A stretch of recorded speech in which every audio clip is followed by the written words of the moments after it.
I চুরের বাচ্চা আয় চুরি করছিলে বেলা মনে আছিস না একেবারে নাকটা ভাড়াই গেল বাবুকে পারে। আরে এটা আমি কি দেখলাম?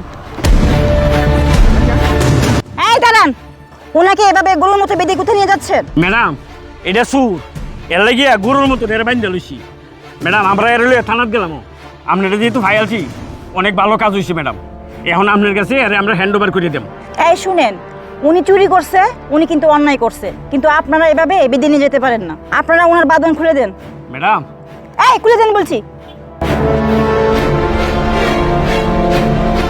এই স্যার। ম্যাডাম ম্যাডাম আমি চুরি করি নাই ম্যাডাম। ম্যাডাম ম্যাডাম আমি চুরি করি নাই, ওনারা আমাকে মিথ্যা অপবাদ দিতেছে ম্যাডাম। এই থামেন, আপনি আপনি কোনো কথা বলবেন না। এই শুনেন, আপনারা সবাই চলে যান, আর ওর বিষয়টা আমি দেখতেছি, আমি ওকে থানায় নিয়ে যাব। ঠিক আছে ম্যাডাম, এই চল আমরা দেখি কিন্তু করুক। ম্যাডাম ম্যাডাম বিশ্বাস করেন আমি আমি চুরি করি নাই, ওরা আমাকে মিথ্যা অপবাদ দিয়েছে ম্যাডাম। ম্যাডাম আপনি বিশ্বাস করেন ম্যাডাম, আমি চুর না ম্যাডাম। এই থামেন, আপনি বারবার বলতেছেন আপনি চুর না, তাহলে ওরা আপনাকে বেঁধে নিয়ে আসছে কেন সেটা আমাকে বলেন। ঠিক আছে ম্যাডাম, আমি বলতেছি ম্যাডাম, আমি একটা হোটেলে চাকরি করতাম ম্যাডাম। আমি অনেক কাজ করি, আমি গরিব মানুষ তো অনেক কাজ করতে হয়। মালিক আমাকে অনেক ভালোবাসে, আমি বেশি কাজ করি বিদায়। কিন্তু অন্য কর্মচারীরা আছে না, ওরা আমাকে ভালো চোখে দেখে না। ওরা মনে করে আমাকে মালিক অনেক বেশি ভালোবাসে, ওদেরকে ভালোবাসে না, তাই আমাকে এই চুরির অপবাদ দিছে ম্যাডাম। আমার জীবনে আমি কোনোদিন চুরি করি নাই ম্যাডাম, কিন্তু আমাকে চুরির অপবাদ দিয়া এভাবে আমাকে থানায় নিয়ে যেতেছিল ম্যাডাম। আপনি বিশ্বাস করেন, আপনি আমাকে ছেড়ে দেন ম্যাডাম, আমি চলে যাই। আমি চুর না ম্যাডাম, আমি চুর না। শুনেন, আপনি এদিকে আসেন। এই আপনি হোটেলে চাকরি করেন মানে? আপনার নাম মজনু তালুকদার না?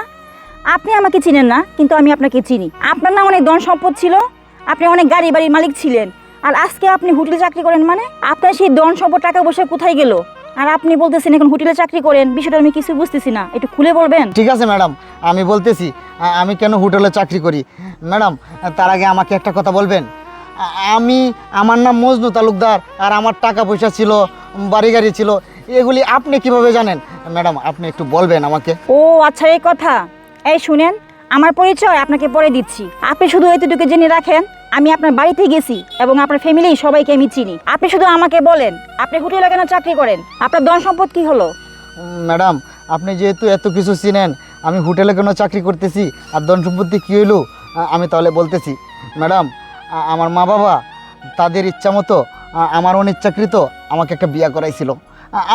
আমার কোনোদিনও ওই বউকে আমার পছন্দ হয় নাই, কিন্তু আমার মা বাবা অনেক শখ করে বিয়ে করাইছিল।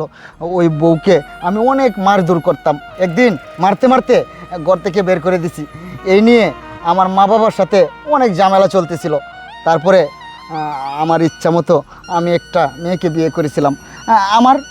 আমার বউ থাকা সত্ত্বেই আমি ওই মেয়েটার সাথে আমার সম্পর্ক ছিল। আমি অনেক শখ করে বিয়ে করেছিলাম, কিন্তু আমি জানতাম না এই বিয়ে করার পরে আমার জীবনে এরকম অভিশাপ চলে আসবে। আমার মা বাবার সাথে ঝগড়া করে, আমার সাথে ঝগড়া করে, এমনকি পাড়া প্রতিবেশীর সাথেও পর্যন্ত ঝগড়া করে। আমার আত্মীয় স্বজন আমার বাড়িতে আসলে তাদেরকে দেখতে পারে না। আমার একটা বোন আছে, বোনটারে আমি বিয়ে দিছি, কিন্তু বোন আর বোন জামাই কোনোদিনও আমার বাড়িতে আসতে পারে না। তারপরে ঝগড়া করতে করতে একদিন এমন পর্যায়ে গেছে, আমি রাগের মাথায় ডিভোর্স দিয়ে দিছি। ডিভোর্সের পরে ওই মেয়েটা আমার নামে মামলা করে, আমাদের ফ্যামিলি সবার নামে মামলা করে। দুঃখের বিষয় কি জানেন ম্যাডাম, আমাদের বিয়ের কাবিন ছিল 25 লক্ষ টাকা, পরে ওই 25 লক্ষ টাকাও দিতে হয়, আর মামলা মোকদ্দমা, উকিল, পুলিশ এই সেই করতে করতে আমার যে সয় সম্পত্তি ছিল সব শেষ ম্যাডাম। আমি এখন হোটেলে চাকরি করি, কিন্তু আজকে থেকে হোটেলে চাকরিটাও চলে গেছে, আমাকে চুরির অপবাদ দিয়ে তাড়ায় দিছে। ও আচ্ছা, এই কথা সবই তো শুনলাম। আচ্ছা যাই হোক, আপনার কথা শুনে মনে হচ্ছে আপনার আগের বউ অনেক ভালো ছিল। আচ্ছা বাদ দেন এসব কথা, আপনি আমাকে একটা কথা বলেন তো, আপনার আগের বউ যদি আবার ফিরে আসতে চায়, তাহলে কি আপনি আপনার বউকে ঘরে তুলে নেবেন? ম্যাডাম আপনি কি বলতেছেন? ম্যাডাম ও আর আমার ঘরে আসবে না, ওরে আমি মাইরিয়া কিলাইয়া অনেক নির্যাতন করিয়া তারপরে তাড়াইয়া দিছি ম্যাডাম। ও অনেক ভালো ছিল, ও আর আসবে না ম্যাডাম, ও আর আসবে না। আচ্ছা যদি আসে তাহলে আপনি কি করবেন? ম্যাডাম আপনি কি বলতেছেন? ও আসবে, ও যদি আসে আমি আমি ওরে মাথায় করে রাখবো। আমি দরকার ধরলে আরও নিম্নমানের কাজ করব, তারপরেও ওকে আমি ভালোভাবে রাখবো ম্যাডাম। আচ্ছা তুমি এখন আমাকে চিনতে পারো নাই? আচ্ছা দেখো তো তুমি আমাকে চিনো কিনা। আরে পিঙ্কি, তুমি হ্যাঁ তুমি তুমি পুলিশ অফিসার? হ্যাঁ আমি সেই পিঙ্কি। যাই হোক, এখন এসব কথা বলার সময় নেই। তুমি এক কাজ করো, তুমি গাড়িতে উঠো, আমি এখন থানায় যাব। থানা ডিউটি শেষ করে তারপর তোমাদের বাড়িতে যাব। বাড়িতে গিয়ে বাকি কথা শুনবো। এখন তুমি পিছনে উঠো তো, উঠো।